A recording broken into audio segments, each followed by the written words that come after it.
आसमान में एक अजीब सा गड्ढा मिलता है जिसमें से रहस्यमयी गैस निकल रही है और आग की लौ भी नीली हरी हो जाती है।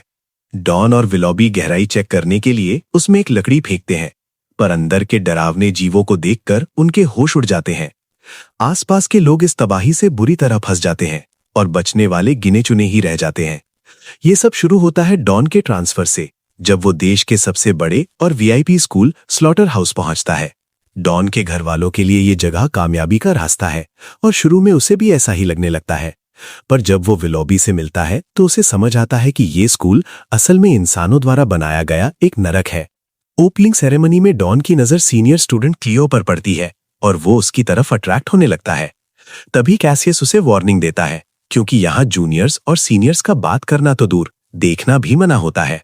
विलोबी समझाता है कि कैसियस के खानदान वाले सालों से यहाँ के डिसिप्लिन को मेंटेन करने का काम कर रहे हैं। तभी स्कूल का प्रिंसिपल आता है और दो अजीब बातें बोलता है। झील में नहाना मना है और जंगल में जाना खतरे से खाली नहीं। टीचर मेरिडिथ को इन बातों में कोई इंटरेस्ट नहीं होता और वो अकेले ही जंगल की तरफ दौड़ने लगता है। अचानक एक जोरदार धमाका होता है और मेरिडिथ देखता है कि वहां एक बहुत बड़ी वाटर चेस्ट जैसी बिल्डिंग खड़ी हो रही है। उधर प्रिंसिपल सबको अपने महान प्रोजेक्ट के बारे में बताता है कि कैसे स्कूल के नीचे से कीमती नाइट स्मोक गैस निकाली जा रही है। मुनाफे के चक्कर में प्रिंसिपल ने माइनिंग टीम बुलाई है, पर उसे नहीं पता कि ये खुदाई जमीन की बनावट के लिए कितनी खतरनाक है। माइनिंग के दौरान वर्कर्स को एक बहुत बड़ा गड्ढा और गुफा मिलती है जिसमें से कुछ हलचल सुनाई देने लगती है। इंचार्ज को लगता है कि शायद चूहे होंगे और वो बेफिक्र होकर खुदाई का काम जारी रखने का ऑर्डर दे देता है। क्लास में बैठे डॉन को जमीन में कंपन महसूस होता है और एक अजीब सी घबराहट उसके दिल में बैठने लगती है। तभी डॉन फिर से क्लियो को देखता है और उसकी सादगी पर फिर से मरमिटने लगता है, जिससे वो फिर मुसीबत में पड़ जाता है। पनिशमेंट के तौर पर कैसियस डॉन और विलोबी को 5 किलोमीटर दौड़ने के लिए भेज देता है। विलोबी की तबीयत ठीक नहीं होती और वो दौड़ते दौड़ते बेदम होकर झील के किनारे गिरने लगता है। ब्रेकफास्ट का टाइम हो रहा होता है, इसलिए बाकी दोस्त आगे निकल जाते हैं, पर डॉन अकेले विलोबी का साथ देने रुक जाता है। हवा में गंदी बदबू फैलने लगती है और विलोबी शॉर्टकट लेने के लिए डॉन को उसी मना किए हुए जंगल में ले जाता है। वहां उन्हें एक बड़ी सी वाटर टावर जैसी बिल्डिंग दिखती है, जिसे देखकर वो हैरान रह जाते हैं। पेट्रोलिंग टीम से बचने के लिए वो जंगल में छिपते हैं, जहां उन्हें वही चेतावनी वाली पट्टी और गहरा गड्ढा मिलता है। विलोबी लाइटर जलाता है तो आग हरी हो जाती है, जिससे उसे शक होता है कि ये कोई खतरनाक नेचुरल गैस है। इससे पहले कि वो और कुछ समझ पाते, एक्सप्लोरेशन टीम उन्हें देख लेती है और वो दोनों अपनी जान बचाकर वहां से भागने लगते हैं। तभी अचानक डोनाल्ड और विलो की मुलाकात वहां के कुछ लोकल लोगों से हो जाती है। उनमें वही लड़का भी होता है जिसने कल ओपनिंग सेरेमनी में हंगामा किया था। वो दाढ़ी वाला आदमी डोनाल्ड और विलो को पहचान लेता है और उनका मजाक उड़ाने लगता है। वो कहता है कि तुम खुद को बड़े खानदान का समझते हो, पर तुम्हारी वजह से यहाँ मौत का खेल शुरू हो चुका है। वो उस गहरे गड्ढे को नरक का दरवाजा बताने लगता है और कहता है कि अब स्कूल को इसकी भारी कीमत चुकानी होगी। डोनाल्ड और विलो को उसकी बातें सुनकर सिर्फ उलझन होने लगती है। उसी रात डोनाल्ड को एक बहुत डरावना सपना आता है और उसकी नींद खुल जाती है। बेचैनी की वजह से वो चुपके से सीढ़ियों के पास जाकर अपना फोन चेक करने लगता है। तभी वहां अचानक एक टीचर आ जाता है और डोनाल्ड घबराहट में एक अंधेरे कोने में छिपने की कोशिश करता है, पर अचानक उसका पैर फिसलता है और वो एक गुप्त बेसमेंट में जा गिरता है। वहां उसे एक बंद दरवाजा दिखता है जिस पर एक लापता स्टूडेंट का नाम लिखा होता है। डोनाल्ड ये सब देखकर डर जाता है और अगली सुबह अपनी माँ को फोन करके घर ले जाने की जिद करने लगता है। तभी उसकी नजर क्लेम्सी पर पड़ती है और उसे देखते ही वो अपना फोन काट देता है। वो बातों बातों में क्लेम्सी से मिलता है, जिसे यहाँ रहते हुए 5 साल हो चुके होते हैं। क्लेम्सी उसे समझाती है कि एक नए स्टूडेंट के तौर पर उसे बस थोड़ा पॉजिटिव रहने की जरूरत है। उसकी प्यारी सी मुस्कान देखकर डोनाल्ड का डर जैसे गायब होने लगता है और वो खुश हो जाता है। तभी वहां खड़ूस टीचर द मैटीफर अपनी सिल्वर गन के साथ अचानक सामने आ जाता है। वो डोनाल्ड को डराता है कि सीनियर से बात करना स्कूल के रूल्स के खिलाफ है। मैटीफर उसे जबरदस्ती झील के किनारे ले जाता है और उसे डराने के लिए एक पटाखा फेंकता है। डोनाल्ड गलती से उसे लात मार देता है, जिससे झील के अंदर एक बहुत जोरदार धमाका होता है। ये धमाका इतना बड़ा होता है कि सबको सीधा प्रिंसिपल के ऑफिस में बुला लिया जाता है। प्रिंसिपल सफाई देते हुए कहता है कि ये सिर्फ एक छोटा सा गैस लीक था।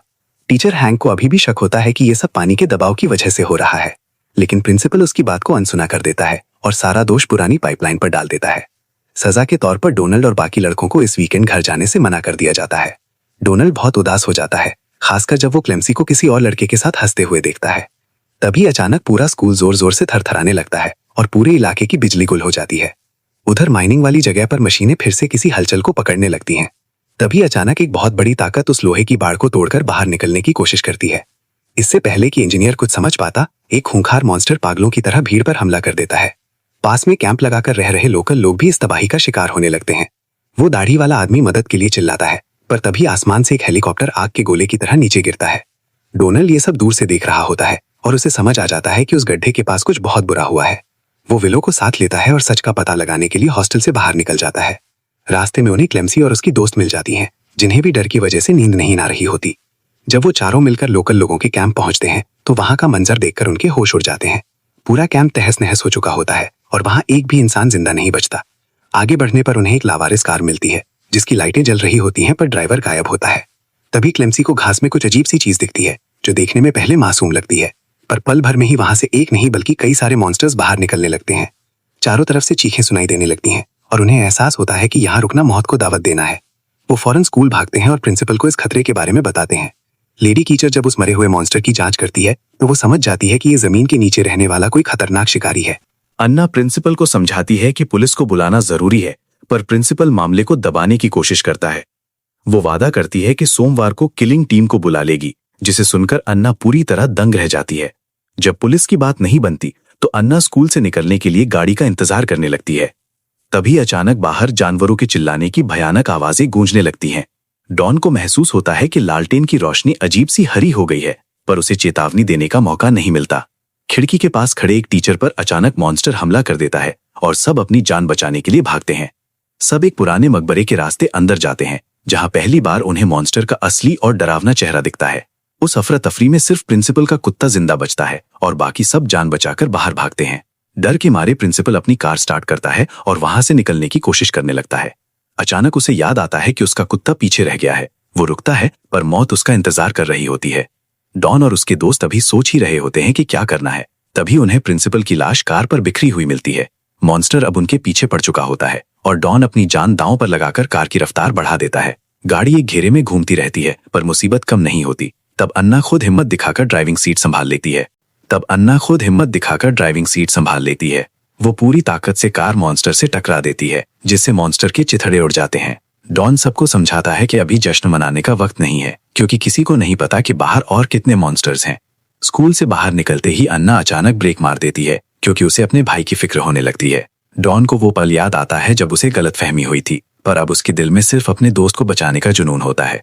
वो अपनी जान की परवाह किए बिना वापस जाने का फैसला करता है और सब मिलकर हथियारों की तलाश करने लगते हैं। दूसरी तरफ अन्ना का भाई अपनी ही दुनिया में मस्त होता है। उसे अंदाजा भी नहीं कि बाहर मौत तांडव कर रही है। डॉन उसे बचाने के लिए अपनी पूरी ताकत लगा देता है, पर हालात उसे एक मुश्किल मोड़ पर लाकर खड़ा कर देते हैं। तभी सिल्वर हेयर मर्लेडिथ वहां आता है और डॉन को याद दिलाता है कि उसने स्कूल के नियम तोड़े हैं। देखते ही देखते मॉन्स्टर्स का झुंड अमा कर देता है और वो पार्टी की जगह एक जिंदा नर्क में बदल जाती है। अन्ना और डॉन किसी तरह अपनी जान बचाकर वहां से भागने में कामयाब हो जाते हैं। शोर सुनकर जब वो वापस उस जगह पहुंचते हैं तो एक मॉन्स्टर उन पर झपट पड़ता है। गिरते गिरते भी वो हार नहीं मानते और मॉन्स्टर का मुकाबला करने की पूरी कोशिश करते हैं। बचे हुए स्टूडेंट्स भी हिम्मत दिखाते हैं और मॉन्स्टर को पीछे हटने पर मजबूर कर देते हैं। सब भागकर फिर से वेयरहाउस में छिप जाते हैं, क्योंकि बाहर सिर्फ और सिर्फ मौत का साया होता है। तभी मर्लेडिथ बंदूक लेकर अंदर घुसता है और सबको डराते हुए अपना खौफनाक प्लान बताता है। वो चाहता है कि डॉन मॉन्स्टर्स का ध्यान भटकाए ताकि बाकी लोग गुप्त रास्ते से निकल सके। डॉन हार मानने वालों में से नहीं था। वो मर्लेडिथ से भिड़ जाता है और वहां जबरदस्त लड़ाई होने लगती है। तभी एक गोली चलती है और मर्लेडिथ पूरी तरह खून से लथपथ हो जाता है। तड़पते हुए मर्लेडिथ सबको धमकी देता है और तभी खिड़की से 2 मॉन्स्टर आकर उसे बेरहमी से मार देते हैं। टीचर हैंक अपनी जान जोखिम में डालकर स्टूडेंट्स के लिए थोड़ा वक्त निकालते हैं, जिसे देख डॉन काफी भावुक हो जाता है। अब सिर्फ एक ही रास्ता बचता है, बेसमेंट की वो टनल, जिसे पार करना किसी सुसाइड मिशन से कम नहीं था। टनल के अंदर की दीवारें देखकर सब हैरान रह जाते हैं, क्योंकि ये स्कूल असल में मॉन्स्टर्स को दबाने के लिए बनाया गया था। उन्हें समझ आता है कि वो अनजाने में मॉन्स्टर्स के गढ़ में घुस चुके हैं, पर अब पीछे मुड़ने का कोई रास्ता नहीं बचता। तभी अंधेरे में एक पुराना स्टूडेंट मिलता है, जो सालों से इन मॉन्स्टर्स की सच्चाई जानता था। वो बताता है कि प्रिंसिपल की लालच की वजह से मॉन्स्टर्स का घर तबाह हो गया और अब वो बदला ले रहे हैं। अचानक एक मॉन्स्टर उस पर हमला करता है, पर वो मरते मरते भी स्टूडेंट्स को बाहर निकलने का सही रास्ता दिखा देता है। डॉन और उसके साथी अपनी पूरी हिम्मत जुटाकर आगे बढ़ते हैं और मॉन्स्टर से लड़ते हुए आखिरकार एग्जिट तक पहुंच जाते हैं। आखिर में डॉन एक जलता हुआ लाइटर टनल के अंदर फेंक देता है, जहां गैस भरी होती है। एक जोरदार धमाका होता है और वो पूरा टनल और स्कूल तबाह हो जाता है, जिससे वो आफत हमेशा के लिए खत्म हो जाती है।